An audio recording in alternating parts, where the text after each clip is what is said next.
with my Aussie when we moved to New York was kind of the same thing. Like, wow, oh my gosh, we're so overstimulated. So, like, one of the things that I did is start on a head collar, which at least made it so that I wasn't super frustrated walking them all the time.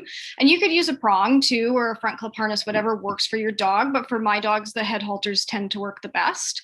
So, a tool that is it's management. It's management. It's not going to help the dog engage with you, but it does at least keep them controlled so that you're not driven crazy by that, because they might just need to habituate to the environment, or they might just need a little bit of maturity.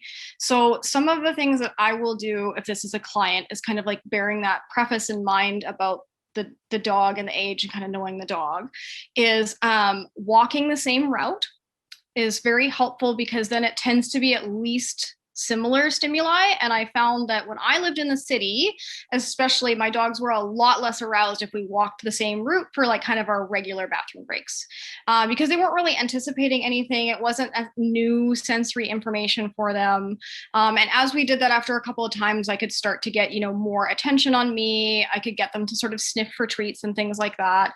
And that's one of the things too that I will do to sort of get dogs to be less hyper focused on their environment, is see if I can get them to engage their nose. So in an urban environment, especially, you can play find it game with them. So every time you approach like any vertical surface, it can be a bench, a tree, whatever, put the dog in a sit, kind of drop some treats and get them to find it. You would want to teach that game outside of that context.